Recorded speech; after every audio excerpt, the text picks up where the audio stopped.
Good evening and welcome. I will now call the board meeting of March 17th, 2025 to order. I would like to ask our student trustee, Kayla Hoare, to do our land acknowledgement, please.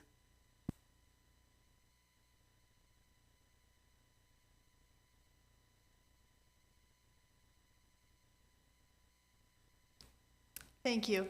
The Durham District School Board acknowledges that many Indigenous nations have long-standing relationships, both historic and modern, with the territories upon which our school board and schools are located. Today, this area is home to many Indigenous peoples from across Turtle Island. We acknowledge that the Durham region forms a part of the traditional and treaty territory of the Mississaugas of Scugog Island First Nation, the Mississaugas people and treaty territory of the Chippewas of Georgina Island First Nation. It is on these ancestral and treaty lands that we teach, learn, and live. Thank you. I would like to call on Trustee Shailene Pinello and Trustee Mark Jacula to welcome and introduce our musical performance for this evening.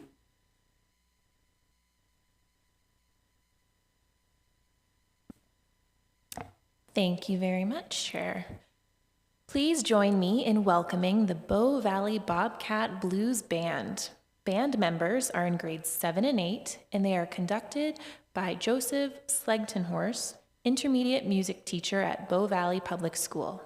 Principal Brian Bradley and former principal Karen McCready are also in attendance this evening, and we extend a warm welcome to you all. In addition to O Canada, the Bobcat Blues Band will be performing a blues song, Low Rider by Andy and Paul Clark, which will feature improvised solos from Fiazan Lal, Vasily Varios, Ethan Butts, Jack Moffat, Kieran Koros, Nicholas Mapes, Lucas Andrews, and Ethan Thevaraja. Please stand for O Canada.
On behalf of the entire Board of Trustees, thank you to the Bow Valley Bobcat Blues Band for joining us tonight. Your performance was greatly appreciated, and we hope to see you again in the future.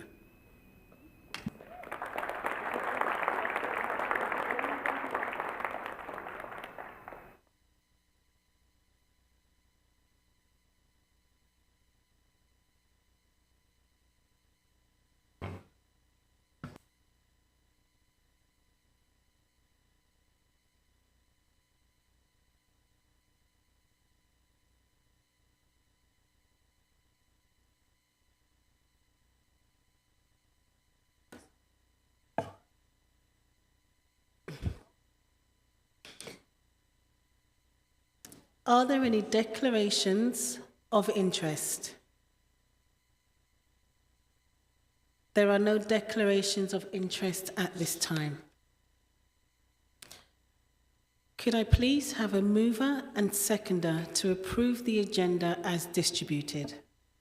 Thank you, Trustee Cunningham. Thank you, Trustee Edwards. The agenda is approved as distributed. We're moving to item number 6. Is there any objection of the matters listed in section 6 of the agenda being approved or adopted as noted on the agenda?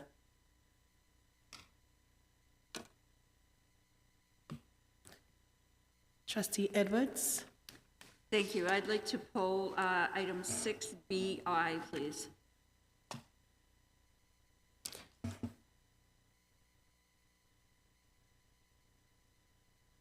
Trustee Linton. Thank you, and for you, Chair, I'd like to pull item 6B2. Thank you, Trustee Linton. So thank you, Trustee Edwards and Trustee Linton. Those items will be removed from the consent and added under recommended actions to be addressed later in the meeting. With those items removed, is there any objection to the remaining matters listed in section 6 of the agenda being approved or adopted as noted on the agenda? Seeing no objection, those items are approved or adopted as noted on the agenda.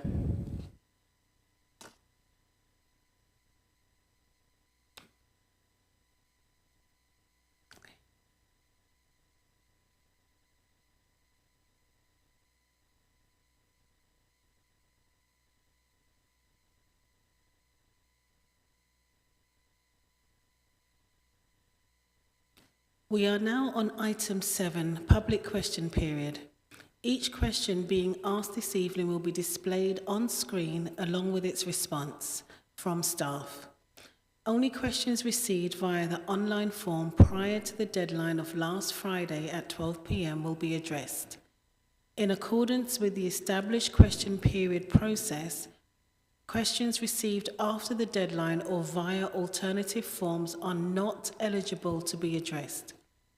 Questionnaires are reminded to ask only their approved questions. We have allocated up to 30 minutes for public question period, and a timer will be visible for all participants. All approved questions along with their corresponding answers from staff will be posted on the DDSB website following this meeting. All questions submitted for public questions period will be shared with trustees following this meeting. The board's bylaw permits one question per questionnaire to be addressed. Supplemental or follow-up questions can be submitted to the next public question period or at any time through the General Inquiries mailbox on the DDSB website. I would like to invite Dylan Reynolds to ask a question virtually, which will then be responded to by Associate Director Jim Markowski.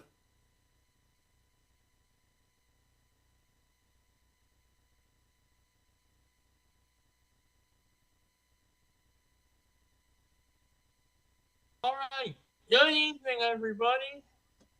All right. My question tonight is about the bus cancellations last month on February 13, 2025. When the big snowstorm took place, there was an announcement that all schools were to be closed for the day. So I'm just wondering, did all schools shift to remote learning for today? And I'm just wondering if the message came out at or after 6 a.m. in the morning. Thank you, and through you, Chair. Good evening, Dylan. Good to see you. I will start off by just sharing some information within our closing of schools procedure, which states that in the event that secondary schools are closed, staff will transition instruction to online learning for the day as appropriate and as directed by the board. Given that the February snowstorm was a one-day event rather than a prolonged disruption, the decision was made to close both elementary and secondary schools for the day.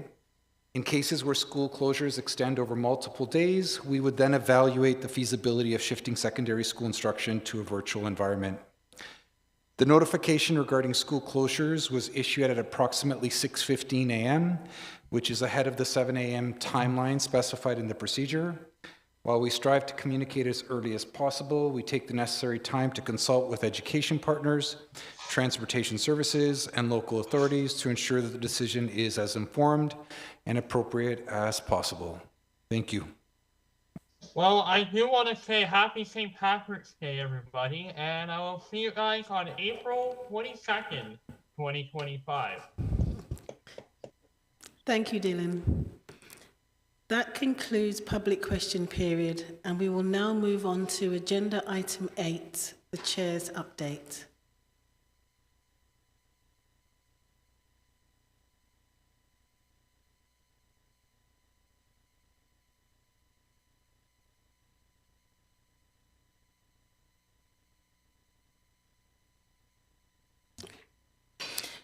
On behalf of the trustees, I am pleased to share the chair's update with you tonight. Although the weather was cold and snowy, it did not dampen the Durham Black Educators Network Black History Month celebration at Ajax High School on February 20th, 2025.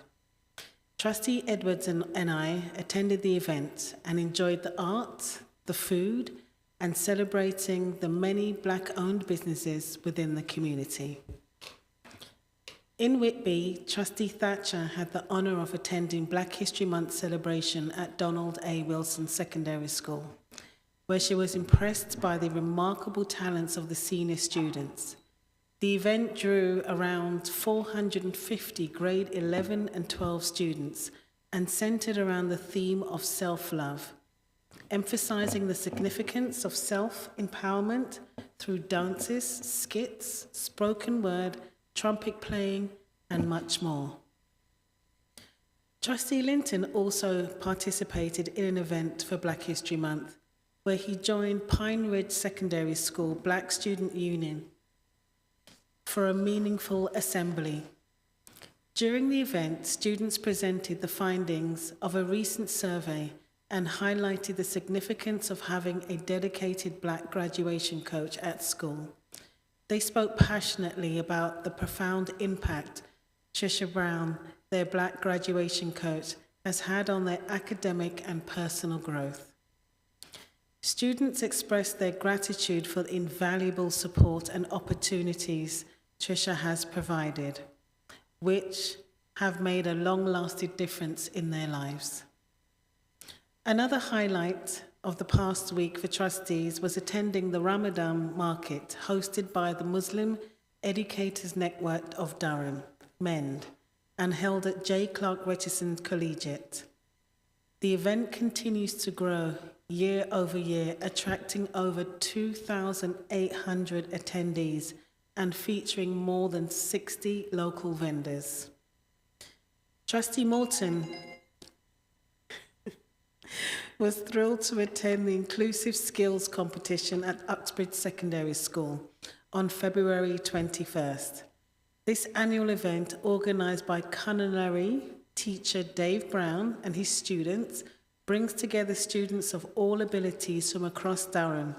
From baking and food preparation competition, the community is invited to attend and witness students in action, supporting one another and forming valuable connections. A heartfelt thank you to Dave Brown and his students for their leadership in this incredible initiative. As an aside, I would like to highlight that Mr. Brown has been nominated by a community member for an Ontario Teaching Award. That's congratulations and well deserved. In celebration of International Women's Day, Trustee Morton also attended an event hosted by the Lindsay Advocate. Director Williams Taylor delivered an inspiring keynote address, speaking to attendees about leadership and turning passions into opportunity. With her blend of humor and wisdom, she captivated and motivated everybody in attendance. A heartfelt thank you to you, Director Williams Taylor, for her exceptional leadership. While February can be long and gloomy, all of these events were bright spots for trustees this month. So thank you very much for including us.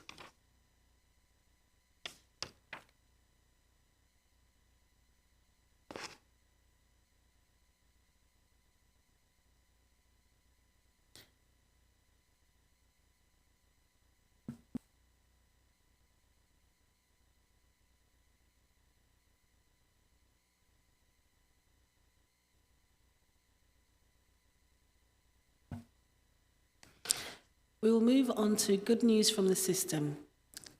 I will move on to Director Camille Williams-Taylor.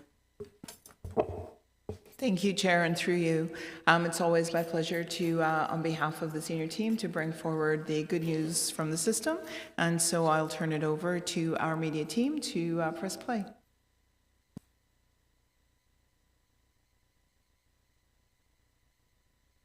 Good evening, everyone. On behalf of DDSB students and staff, we are happy to bring you good news from across the system.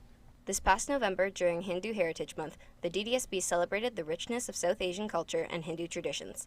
Students showcased traditional dances, captivating attendees with the artistry and diversity of Hindu culture, while guests explored cultural practices like yoga and enjoyed South Asian cuisine. On December 4th, DDSB and Lassonde School of Engineering hosted over 100 grade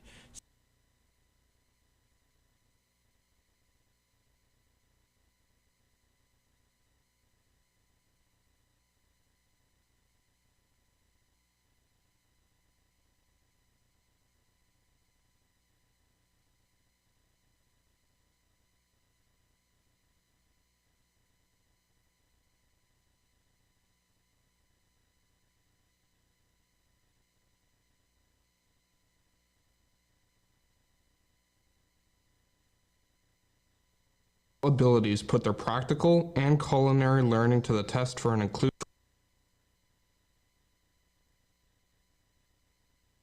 Good evening, everyone. On behalf of DDSB students and staff, we are happy to bring you good news from across the system.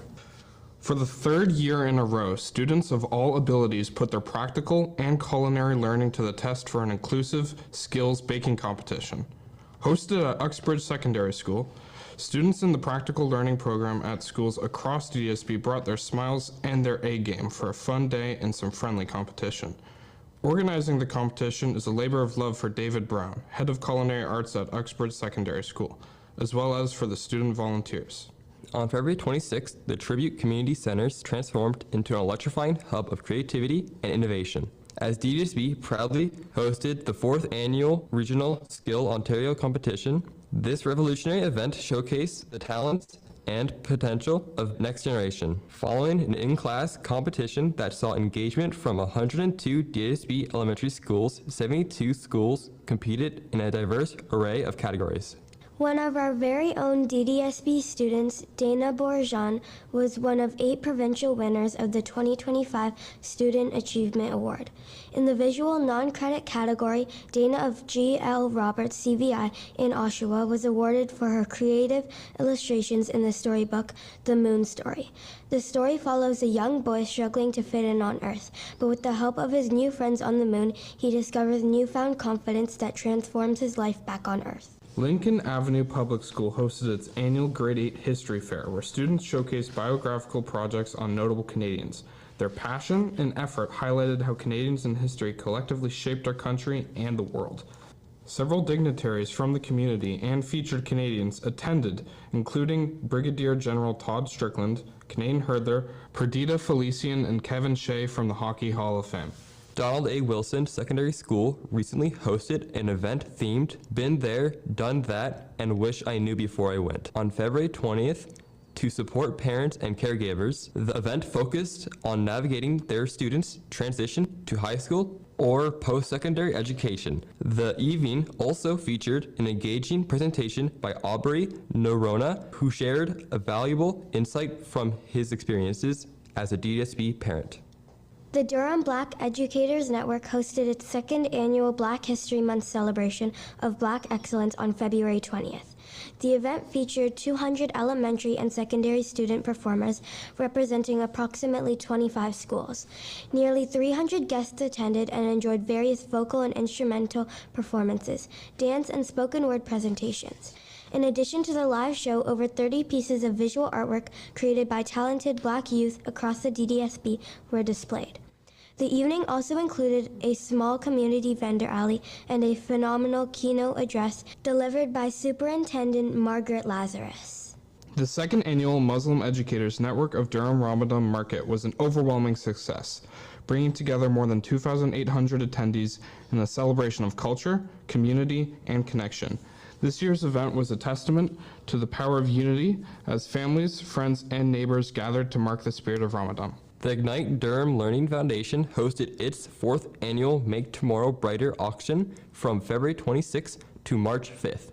The event featured an impressive 895 auctioned items with 1,060 registrations and raised over $73,000 to support students in their time of need. All funds raised will go directly towards providing DDSB students with essential supplies they need to succeed in school. Maxwell Heights Secondary School's Girls' Night In was a powerful and uplifting event, bringing together over 100 students for an evening of connection, empowerment, and fun. With the support of more than 40 dedicated staff members and multiple community partners, students engaged in over 13 activity stations designed to promote positive mental health and well-being through building community. On February 26, staff and students across the board wore pink to show support for Pink Shirt Day. The goal of Pink Shirt Day is to continue building understanding, respect, and kindness among all school community members and raise awareness about the negative impact that bullying can have on mental health and well-being. As you can see, the dates of significance takes us to the next board meeting in April. Thanks to Reese and Griffin from Brooklyn High School and Noah from Cataraqui Public School for reading this month's good news.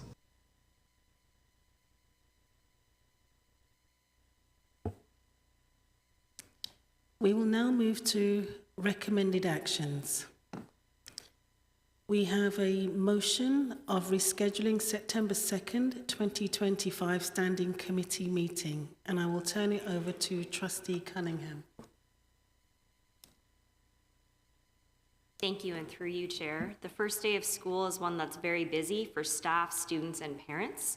So in light of that, I would like to move that the Standing Committee meeting scheduled for Tuesday, September 2nd, 2025, be moved to Wednesday, September 3rd, 2025, so that it does not coincide with the first day of school. Thank you. Thank you, Trustee Cunningham. Can I get a seconder for that recommendation? Trustee Thatcher, thank you. Is there any discussion? Seeing none, all those in favour? Trustee Morton? Sorry, I just have a thought. And I would like to, because this is a busy week, the first week of school in September, for staff, for students. I'm curious to know if Tuesday is a busy day, if Wednesday is a busy day. So perhaps we could ask staff how they're feeling about that. Is one day more busy than another? Through you, Chair, I think that every day is a busy day, but I would think that we also have to think out to the following week's meetings. And so to move the meeting to the following week might kind of collide with the week after that when we do have board. So to allow for preparation for the meeting, we believe that keeping it in that first week is probably a wiser choice. And certainly it allows for those people who are parents and have families who are starting school on that very same day as well. It gives you that reprieve so that you're able to enjoy that day, get your children started, and we can move the meeting to the second day of the week, the work week that week. Thank you. Are there any more questions? Okay. All those in favour?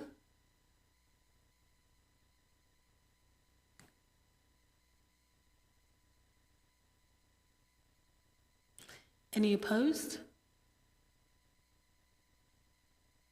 Thank you. That motion is carried. I will now move to the items removed from the list of consent agenda items.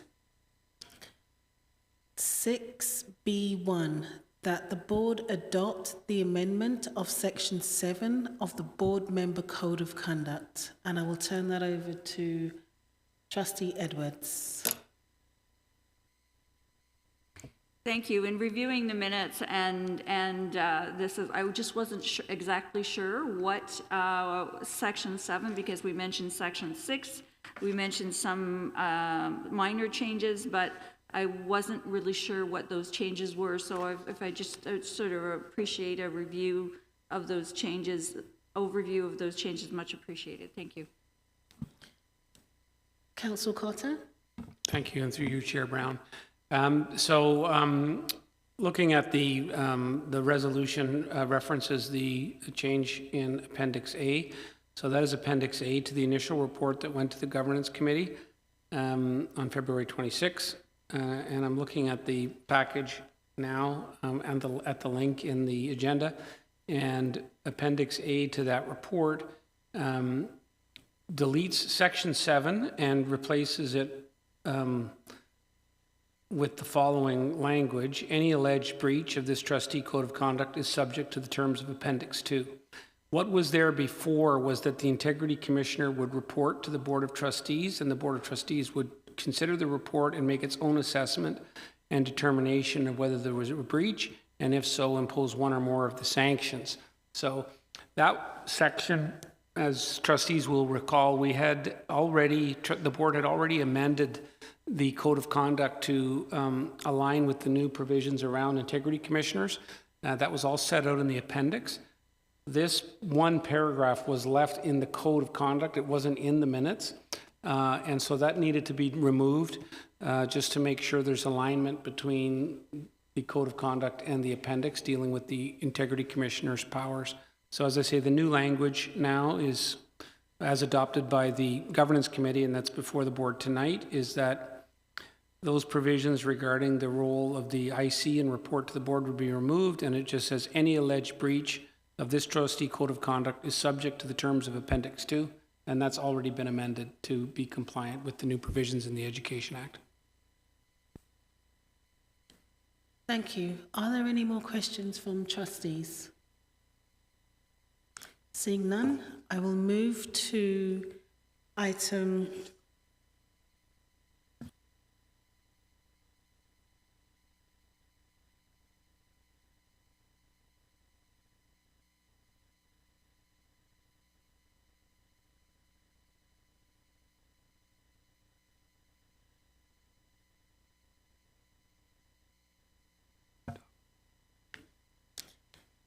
Can I have a mover and a seconder to adopt 6B1, that the board adopt the amendments to section 7 of the board member code of conduct?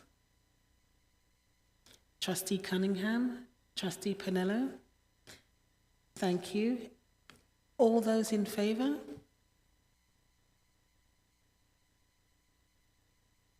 Any opposed? Thank you. That motion is carried.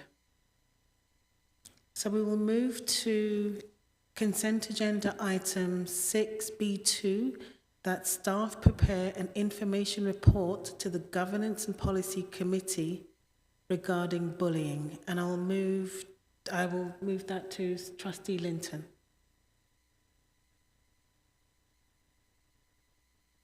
Thank you, and through you, Chair. So the last time we engaged in this discussion, we spoke to the importance of having timelines.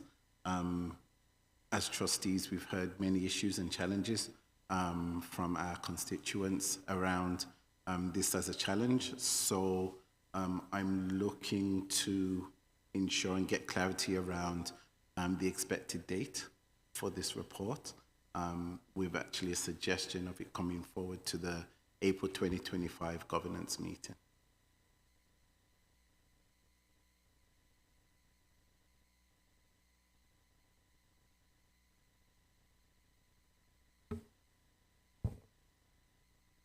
Thank you, through you, Chair. That recommendation, happily, Trustee Linton is already on the agenda for April 30th governance, and that was distributed at 2:30 this afternoon with a summary of the discussion from agenda planning. So it is already secured for governance April 30th, a full report from staff.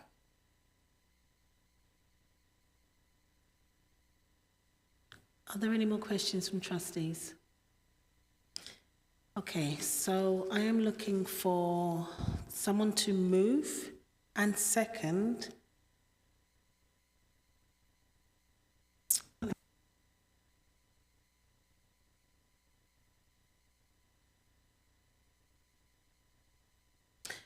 Sorry, I'll start again. Is there a trustee willing to move and second the motion of 6B2 that staff prepare an information report to the Governance and Policy Committee regarding bullying? Thank you, Trustee Pinello. Thank you, Trustee Jacula. All those in favour? Any opposed? Thank you. That motion is carried. I will now move to the information items. We have the quarterly construction and major projects, and I'll move to Associate Director David Wright. Thank you, Madam Chair, and through you, it's my pleasure to welcome and introduce Lisa Bianca, Head of Facility Services, who will be joining us at the podium this evening to present this report.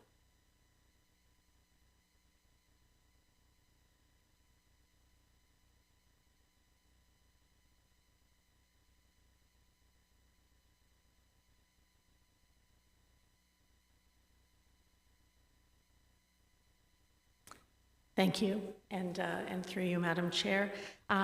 Pleased to be here this evening to share with you an update on construction and development activities since our last report in January, and I've brought pictures tonight.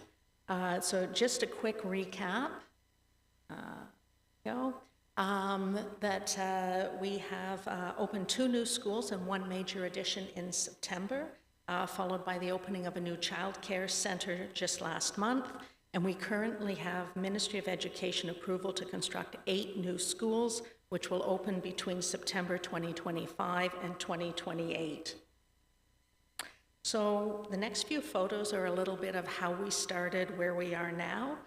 So looking back at unnamed Coghlan site in September 2024, and then more recently where we were the beginning of March.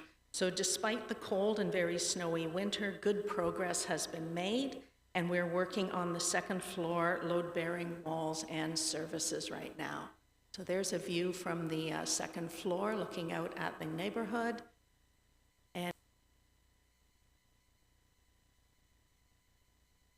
And inside you can see it's starting to take shape and look like the school that it is going to become. Quick reminder of the unnamed Seton site in September, and now the unnamed Seton site starting to show the structure of the school. Progress is very similar to Coghlan. They're kind of neck and neck. They keep, they're a little competitive, which is good for us. And again, working on the 2nd floor and interior spaces and services. Okay, so you'll see a bit of change in the North Oshawa secondary site, and anybody who's been up that area, I'm sure, has driven by, because this is what it looks like now. It is quite spectacular. It's a very large building. We've got 3 stories of structural steel in place, and the building is really starting to take shape. There's a view from the 2nd floor looking down. That's sort of the front entry foyer area. And then this is up on the 3rd floor. So just to recap a little bit, rounding out our capital priorities projects, we are currently tendering 3 schools. We are out for pricing right now. There's a bit more detail in your package, but we expect to see pricing towards the end of the month. And our 2 latest capital priorities are working through the design process and are in preparation for starting the municipal approvals process. Just a couple of quick pictures of Seneca Trail, because in September we were still under construction. So there's the outside entrance of the addition to Seneca Trail. And then there's a shot of one of the lovely new rooms that's welcoming young and future DDSB students as we speak. So with regard to major projects, there's exhaustive information in your report. But just to remind everyone, the Ministry of Education provides us with 2 grants to fund renovation and building improvements, and the annual capital funds that are being devoted to the projects in the quarterly report come to just over $30 million. So right now, we have over 55 projects under design and being tendered in preparation for spring and summer 2025 construction starts. We do continue to develop projects that utilize our funding to achieve the greatest impact we can and further the board's strategic goals and priorities. And a reminder always, quarterly construction is available on our website, not only this report, but past reports as well. So families, community members, anybody who's interested can follow along with our progress. Thank you. Thank you. Are there any questions from trustees? Trustee Morton? Thank you, and through you. Regarding the childcare projects, I have had inquiries from the Sunderland community wondering the proceed to tender package has been submitted. How long does that usually take? Through you, Chair. It can take quite a while. It was under the old capital priorities approval process, so it was the old ATP system. There unfortunately isn't a time frame on it. So once it goes into the ministry, we follow up, but we have not heard. We have asked a number of times, and we're just not getting any additional information on timing or schedule.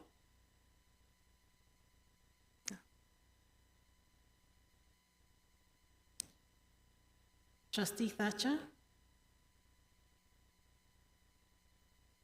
Thank you, Chair. Just a quick question.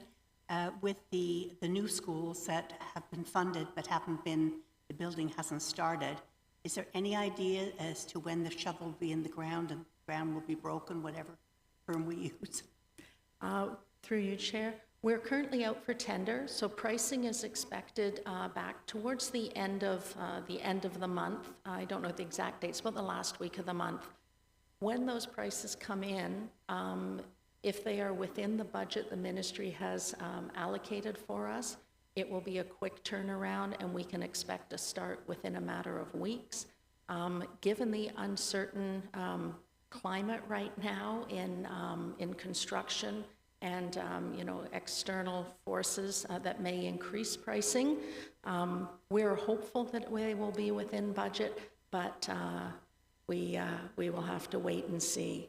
So I guess sort of the short answer is, if they're within budget, we'll be in the ground right away. If we have to go back to the ministry for additional money, it would probably be about a month to 6 weeks. Trustee Edwards? Thank you. And you do mention in your report about market conditions and pricing will basically may delay or redesign those projects that would tender significantly over budget. And I'm just wondering, is particularly around some of our servicing our infrastructure, not new schools, but do we have a priority list as far as so that if we hit these and then maybe we can fit this one because we've got a little bit more money? Like, how do you prioritize that?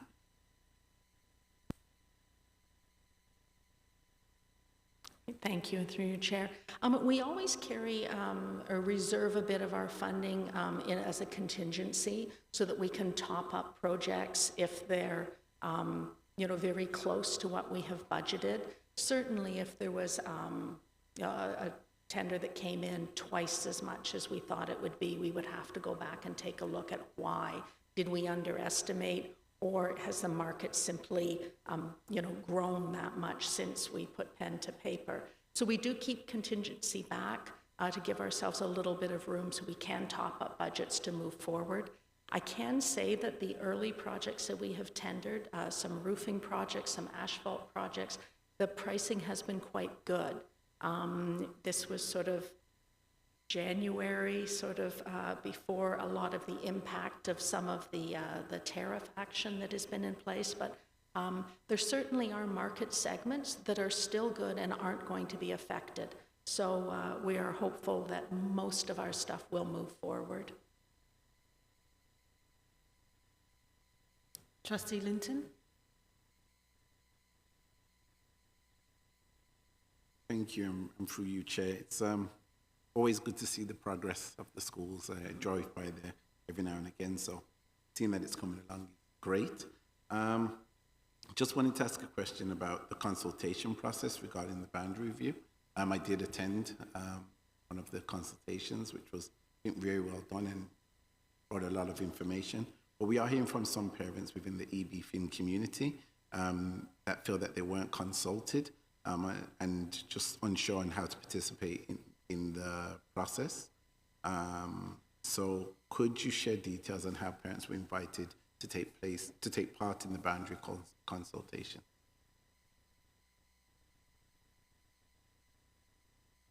Thank you, and through you, Chair. The boundary process is quite different and separate from construction and development, and we do follow the boundary regulation. Our consultation is quite robust. We do go out to to not only the school, but also publicly through our website and through various other channels so that we can get information out to people who not only have children in schools, but also in the broader community. Between that and the in-person meetings, the webinars, the phone line, the survey, the email, there is quite a robust number of venues that people can, become aware of the changes and then also respond to those. So, we can take that back, certainly, and look at ways to ensure that that information or reinforce the process and the information. We'd be more than willing to do that. Trustee Pinello? Thank you, Chair, through you. Thank you so much for the report and the photos. I very much enjoy getting to actually see the progress, especially in the municipalities I don't frequent as often as my own. As the weather warms up, every year we get an influx, or at least I get an influx of questions around air conditioning and ventilation in schools, particularly surrounding summer school, so secondary schools. And with a new secondary school coming in North Oshawa, it'll be a huge relief for Maxwell and Eastdale, which are schools that are very much overpopulated. I'll just say that, a little asterisk beside it. But because of that, I'm wondering if, for the sake of maybe getting ahead of those questions this year, seeing that there are some ventilation projects already that are in our report here, I'm wondering if you could explain a little bit about how spaces are chosen and prioritized across schools. I know some of the PLP classes, I saw that they were getting some upgrades. And so maybe just clarifying so that it's something that we can use when folks start reaching out, because sometimes I am stuck. It seems like it would be useful, but I know that with most schools being closed during the summertime, it's a very expensive change to make. And so if you wouldn't mind maybe outlining that. Thank you. Thank you, through you, Chair. Certainly, air conditioning, we're all so used to air conditioning now as our summers become warmer. The strategy we've taken across the system is to ensure that we have fully air-conditioned secondary and elementary schools in each district. Not every school, but we do have,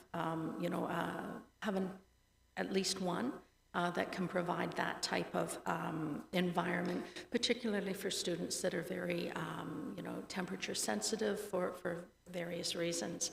Those are also the schools that we tend to choose for summer school activities so that we can provide a cooled space. For the other schools, what we've done is we've taken a respite model. So libraries are generally, we've moved through all of the libraries to ensure that they are air conditioned. All the portables we've purchased since 2014 have all been air conditioned. So the idea being that we always have air conditioned space within the schools. So in addition to other cooling measures, hydration, reducing outdoor activities, that type of thing, we do provide respite locations that classes can rotate through to provide an opportunity to be in a cooled space at some point during the school day.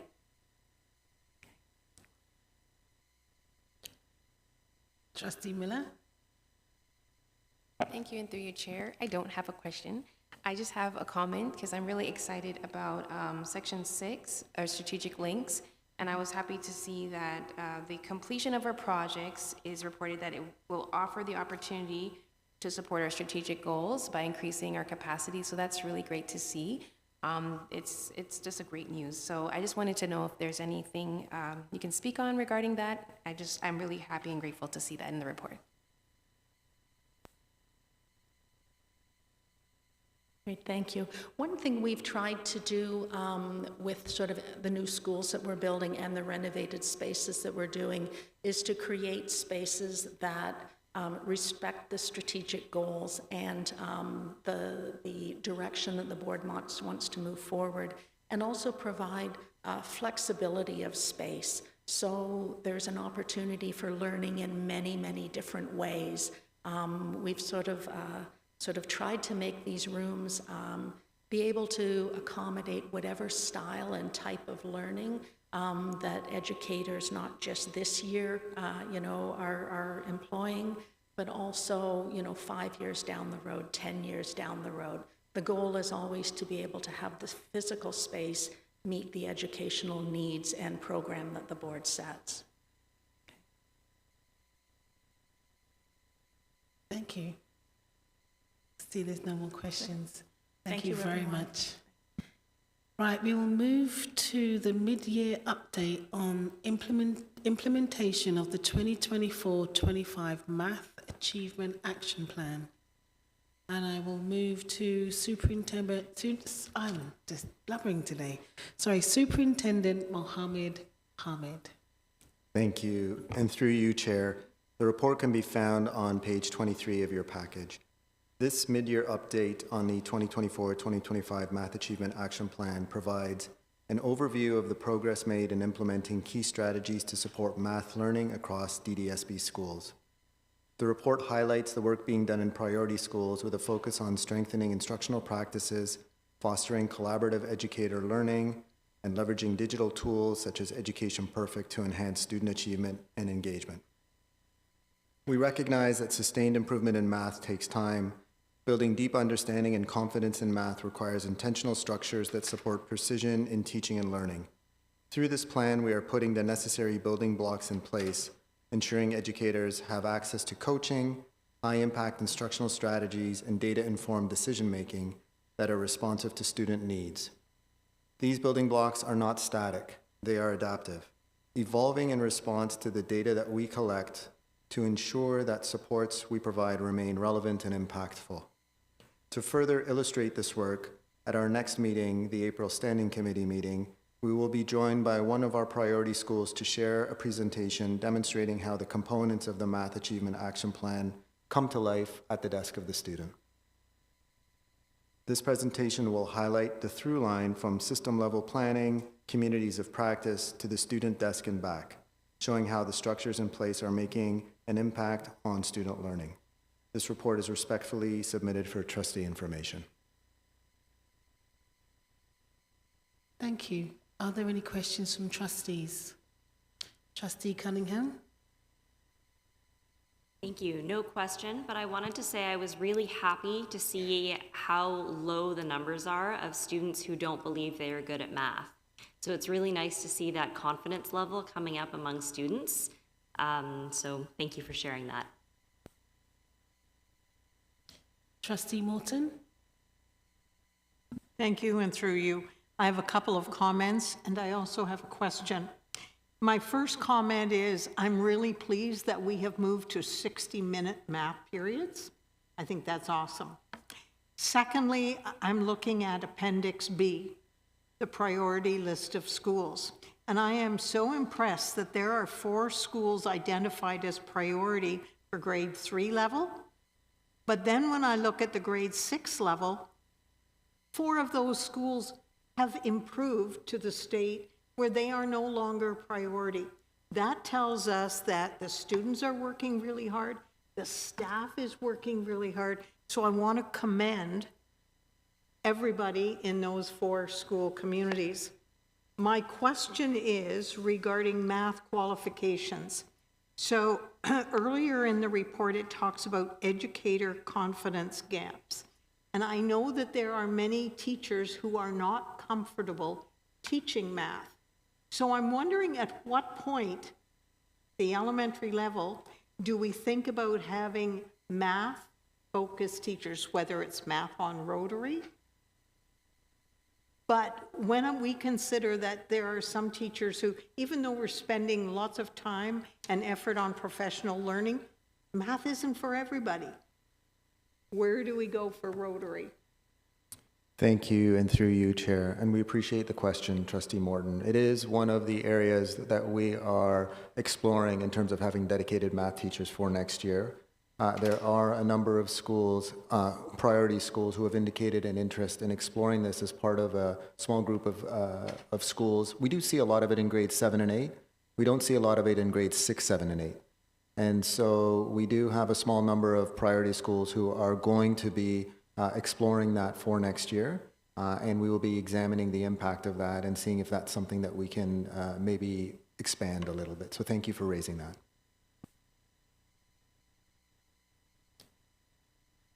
Thank you. Trustee Edwards?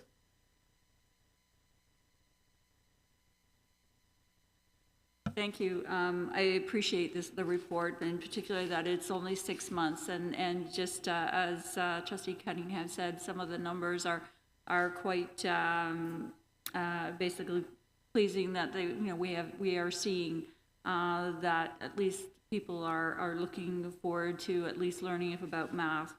My question is more of a comment, is that I really appreciate the statistics and so forth. I'm just wondering for future reports if we're going to have some longitudinal so we can see the comparisons of the data as we move through the math strategy. So thank you, and through you, Chair, you're speaking more about cohort tracking. And that's something that we can provide and look at. We know that some of the students who are in grade 6 and grade 9 this year were students who may not have written the EQAO because of the pandemic and pieces of that nature. So we are moving into a cycle now where we are going to be able to do and track cohort data.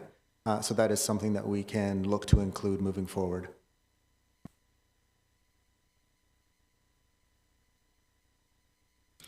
Thank you. We will move to information item report.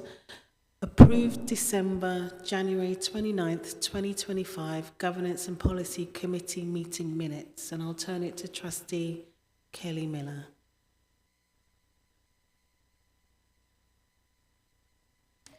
Through you, Chair Brown, I'm bringing forward the minutes of the January 29th meeting, and it's included in your package on page 38 to 40. I can take any questions from trustees at this time. Are there any questions from trustees? Seeing none, I will move to the OBSPA update. Trustee Edwards and Trustee Miller will give a verbal update. Trustee Edwards. Thank you. There's not really much of a report other than to reminder of trustees of some upcoming dates of the regional meeting of April 5th. And Labor Symposium is May 1st and 2nd. The Board of Directors meeting is May 2nd to 3rd, and the AGM, which is June 12th to the 14th. I also just like to note that as we move towards the cycle for the AGM in June, OPSPA policy and resolutions are due from boards by April 9th at 4:30 to be delivered to the OPSPA Secretariat. Thank you. Thank you. Are there any questions from trustees? Seeing none, I will move to agenda item 12, the correspondence, City of Pickering Council resolution ban on Nazi swastika. We have some correspondence included in this agenda tonight. Are there any questions from trustees related to the correspondence?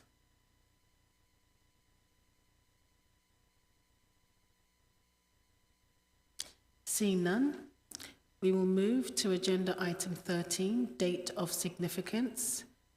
The dates of significance for this month and next are noted in the agenda as information.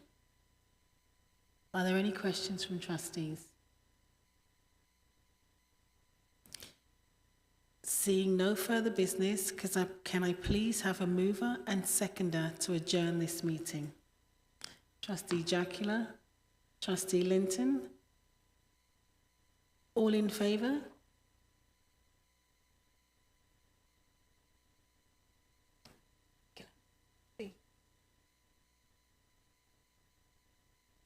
Okay, all in favour? The meeting is now adjourned.